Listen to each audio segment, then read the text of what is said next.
We're talking about the world government that the Bible says is coming in the last days. How close are we to that time?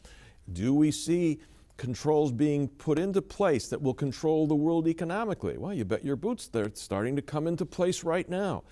But I want you to see what the Bible says, and then we're going to let Jimmy talk and explain some of these verses.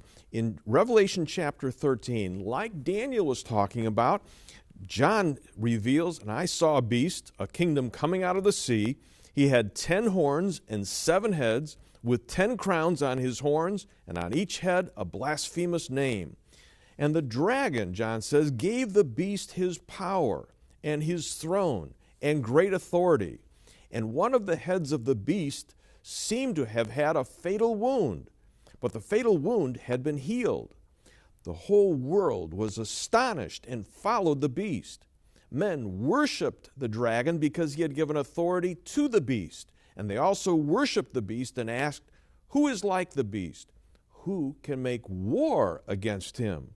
The beast was given a mouth to utter proud words and blasphemies and to exercise his authority for 3.5 years. In Revelation 17, the information continues about the 10 kings and the coming world government. There, God tells John, the 10 horns you saw, he defines it again for us, are 10 kings who have not yet received a kingdom, but who for 1 hour will receive authority as kings along with the beast, and will give their power and authority to the beast. They will make war against the Lamb, but the Lamb will overcome them because he is Lord of lords and King of kings.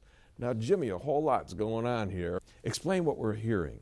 Well, you brought in passages from Daniel and also from Revelation. Let me just remind everybody again, when you're trying to understand Bible prophecy, it is essential you study the book of Daniel and the book of Revelation together. There's a beautiful principle over in 2 Peter chapter 1 and verse 20. There's no prophecy of private interpretation. Daniel cannot contradict Revelation. They must, like hand and glove, fit together in what they're talking about. When Daniel was talking about that 10-horn political power coming into its place of operation here in this world in the end times, he was talking about, as we have already mentioned, the revived Roman Empire. I believe the infrastructure is in place now for the revived Roman Empire. The text, both in Daniel and Revelation, calls for 10 kingdoms, or 10 kings. It could be some type of a unit, it could be a nation, it could be a region.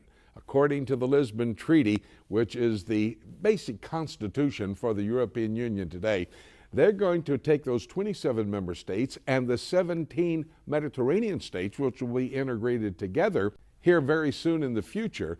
And with 44 states, they're not going to be able to operate. So this Lisbon Treaty calls for 10 regions to come into place. They've elected a leader of it. The Bible talks about a little horn coming out of these 10 horns, which is the Antichrist who comes to power. In fact, Hillary Clinton, when she saw the confirmation of this treaty, the Lisbon Treaty, she said the most historic event in her lifetime had taken place. And that is the infrastructure, I believe, for the revived Roman Empire, which both Daniel and Revelation talked about. Daniel chapter 7, Revelation chapters 13 and 17, the stage is set for those Bible prophecies to be fulfilled right there in that 7-year period of time after the rapture, before the second coming.